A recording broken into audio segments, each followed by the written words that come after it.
பாருங்கள், கிளச்சு மட்டும்தான் நான் பண்ணியிருக்கேன். வண்டி வந்து மேட்டில் தான் நிற்கிது, ஆனால் நகராமல் ஒரே இடத்துல நிற்கிது. இது நான் ஒரு இன்ஸ்ட்ரக்டர், ஓட்டுநர் பயிற்சியாளர். உங்களுடைய டவுட்டுகளையும் வந்து பார்த்திங்கன்னா நீங்கள் தாராளமாக கேட்கலாம். ஹலோ ஃப்ரெண்ட்ஸ், நான் உங்கள் பூபதி பேசுகிறேன். நம்ம இன்றைக்கி இந்த வீடியோவில் என்ன பார்க்க போகிறோம் பார்த்தீங்கன்னா, ஏபிசி மெத்தட். இந்த ஏபிசி மெத்தடில் எல்லோரும் மேஜராக செய்யக்கூடிய தவறுகளை நான் சுட்டி காட்ட போகிறேன். அது மட்டும் இல்லாமல் ஏபிசி மெத்தட் எப்படி வந்து கரெக்டாக யூஸ் பண்ணுறது அப்படின்னு பார்க்க போகிறோம்.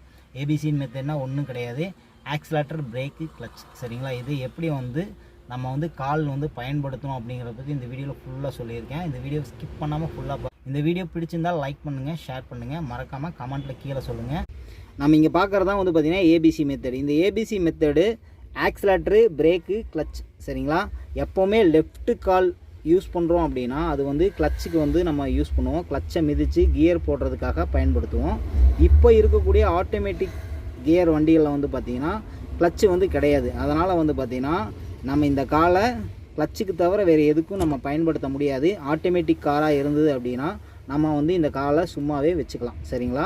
கிளச்சுக்கு மட்டும்தான் இந்த லெஃப்ட் கால் யூஸ் பண்ணுவோம். எக்காரணத்து கொண்டும் ரைட்டில் இருக்கக்கூடிய பிரேக்குக்கு வந்து நம்ம வந்து ஷிஃப்ட் பண்ணக்கூடாது. சரிங்களா? இது ஃபஸ்ட்டு பாயிண்ட்டு.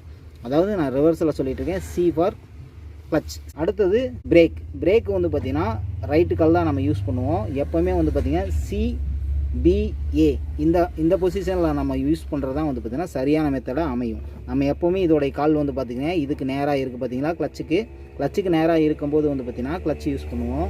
அதே மாதிரி வந்து பார்த்திங்கன்னா பிரேக்குக்கு நேராக இருக்கும்போது நம்ம பிரேக் யூஸ் பண்ணுவோம். இப்படி நம்ம யூஸ் பண்ணுறங்காட்டி என்ன ப்ளஸ் பாயிண்ட் அப்படின்னு பார்த்திங்கன்னா, பிரேக் தான் வந்து பார்த்திங்கன்னா நம்ம மேஜராக பயன்படுத்தக்கூடிய முக்கியமான ஒரு டூல். இதுதான் வந்து பார்த்திங்கன்னா நம்மளுடைய வாகனத்தை நிறுத்த பயன்படும். அதாவது பிரேக்கில் நம்ம கால் வைக்கும்போது நம்ம ஆக்சிலேட்டர் கொடுக்கறதுக்காக இந்த காலை இப்படியே ஷிஃப்ட் பண்ண தேவையில்லை.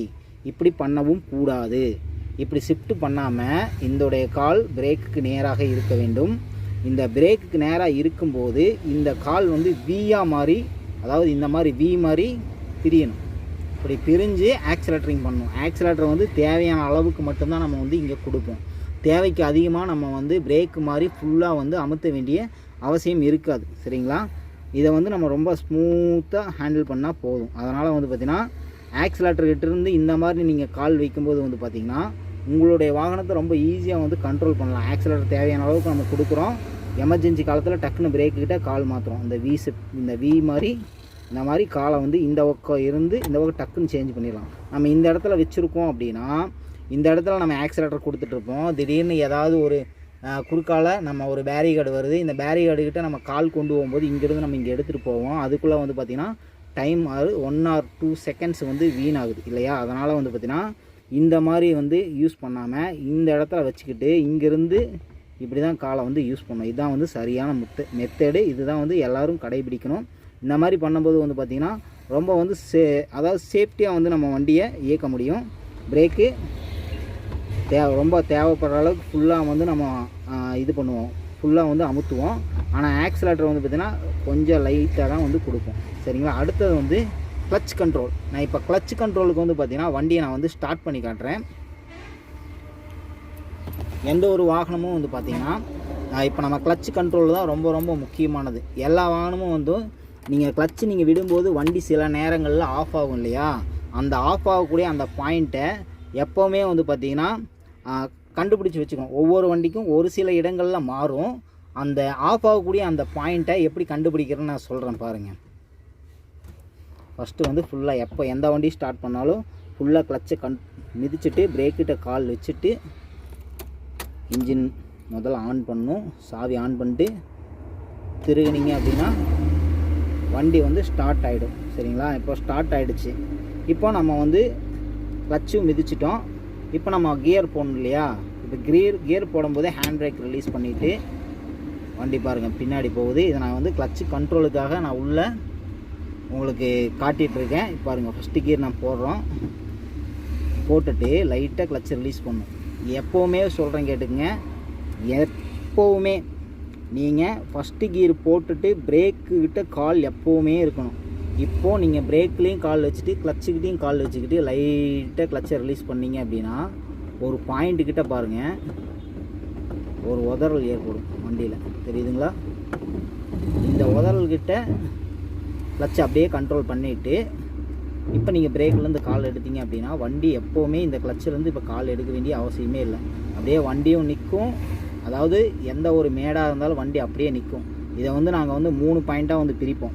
அதாவது biting point, balancing point, moving point. இந்த 3 பாயிண்ட்டும் தான் ரொம்ப முக்கியமானது. இதை நீங்கள் ஃபஸ்ட்டு கீர் போடும்போதுலேருந்தே கற்றுக்கிட்டீங்க அப்படின்னா ரொம்ப ஈஸியாக வந்து பார்த்திங்கன்னா உங்களுடைய வண்டியை மூவ் பண்ணி எடுத்துடலாம். இது எல்லா இடத்துக்குமே வந்து நீங்கள் பயன்படுத்தலாம். பாருங்கள், நான் எப்படி வி மாதிரி கால் வச்சுருக்கேன், அதையும் நீங்கள் நோட் பண்ணணும். சரிங்களா? பிரேக் கிட்ட காலும் வி மாதிரி இருந்தால் ஆக்ஸலரேட்டிங் பண்ணுங்கள்.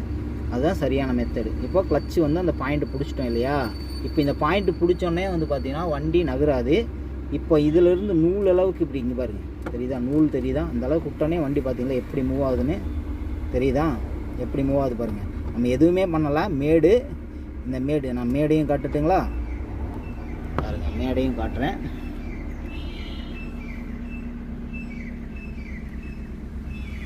பாருங்கள் எந்த அளவுக்கு மேடு இருக்குதுன்னு பார்த்துங்க. இந்த மேட்டில் இந்த வண்டியை வந்து நம்ம மூவ் பண்ணுறோம்.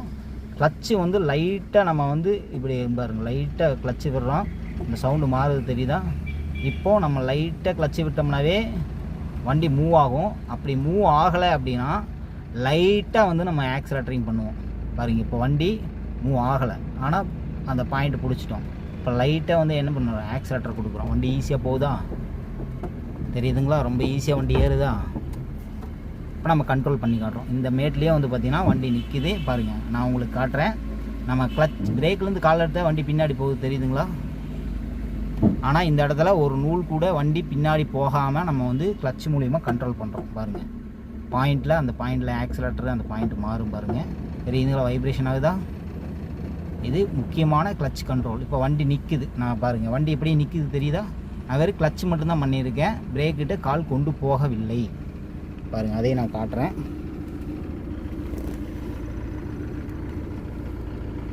பாருங்கள், அப்படியே எடுத்திருக்கேன். எந்த ஒரு எடிட்டிங்கும் பண்ணவே இல்லை. அப்படியே வீடியோ அப்படியே எடுத்திருக்கேன். பாருங்கள், கிளச் மட்டும்தான் நான் பண்ணியிருக்கேன். வண்டி வந்து மேட்டில் தான் நிற்கிது, ஆனால் நகராமல் ஒரே இடத்துல நிற்கிது. இதுதான் வந்து பார்த்திங்கன்னா கிளச் கண்ட்ரோல் பாயிண்ட். சரிங்களா? இந்த கிளச்சை வந்து எப்படி கண்ட்ரோல் பண்ணுறது அப்படிங்கிறதுக்காக இந்த வீடியோவில் நான் உங்களுக்கு காட்டுறேன். பாருங்கள், இந்த அளவுக்கு நம்ம கிளச் கண்ட்ரோல் இருக்கா? இதிலேருந்து நூல் அளவுக்கு நீங்கள் இப்படி ரிலீஸ் பண்ணிங்கன்னா என்ன ஆகும்? வண்டி இன்னும் வைப்ரேட் ஆகி நல்லா வந்து பார்த்திங்கன்னா மூவிங் பாயிண்டில் இருக்கும். இப்போ நம்ம லைட்டாக ஆக்ஸலரேட்டர், நம்ம வி மாதிரி தான் லைட்டாக ஆக்ஸலரேட்டர் பண்ணுறோம். தெரியுதா? வண்டி மூவ் ஆகுது, தெரியுதுங்களா? எந்த ஒரு மேடாக இருந்தாலும் சரிங்களா, வண்டி பின்னாடி போகாமல் எடுக்கிறதுக்கான முக்கியமான ஒரு பேலன்சிங் பாயிண்ட். சரிங்களா? கிளச்சு ரொம்ப முக்கியம். பிரேக்கு எப்படி மிதிக்கிறோன்னு சொல்லிட்டேன். ஆக்ஸலரேட்டரை எந்த அளவுக்கு யூஸ் பண்ணுவோம் அப்படின்னு சொல்லிட்டேன். கிளச்சை ஃபுல்லாக மிதித்து தான் நம்ம எல்லா கீரும் போட போகிறோம். கிளச்சை வந்து ஃபஸ்ட்டு கீரில் கண்ட்ரோல் பண்ணணும். அதே மாதிரி 2வது கீரை வேகத்தடை, டேனிங்கு இந்த மாதிரி இருக்கக்கூடிய கொஞ்சம் சுச்சுவேஷன், இப்போ ஒரு பேரிகார்ட் இருக்குன்னா அந்த இடத்துலையும் வந்து பார்த்திங்கன்னா 2வது கீரை நம்ம வந்து பேலன்சிங் பண்ணலாம், அதாவது கண்ட்ரோல் பண்ணலாம். இந்த மாதிரி தான் வந்து பார்த்திங்கன்னா நம்ம வண்டியை ஓட்டணும். சரிங்களா? இதுக்கு மேலே யாராச்சும் டவுட் இருக்குது அப்படின்னா நம்ம சேனலில் வந்து நான் கீழே வந்து கமெண்ட்டில் சொல்லுங்கள். ஏன்னா இது ஒரு டிரைவிங் ஸ்கூல் வீடியோ. சரிங்களா? நார்மல் வீடியோ கிடையாது. ஒரு டிரைவிங் ஸ்கூல் மூலிமா வந்து பார்த்திங்கன்னா நான் இந்த வீடியோ வந்து சொல்லிகிட்ருக்கேன். நான் ஒரு இன்ஸ்ட்ரக்டர், ஓட்டுநர் பயிற்சியாளர். உங்களுடைய டவுட்டுகளையும் வந்து பார்த்திங்கன்னா நீங்கள் தாராளமாக கேட்கலாம். அதுக்கான முழு விளக்கமும் நாம் வந்து வீடியோவாக வந்து ஜென்ரேட் பண்ணுவோம். இந்த வீடியோ பிடிச்சிருந்தால் லைக் பண்ணுங்கள், ஷேர் பண்ணுங்கள், மறக்காமல் கமெண்ட்டில் சொல்லுங்கள். Okay, thank you.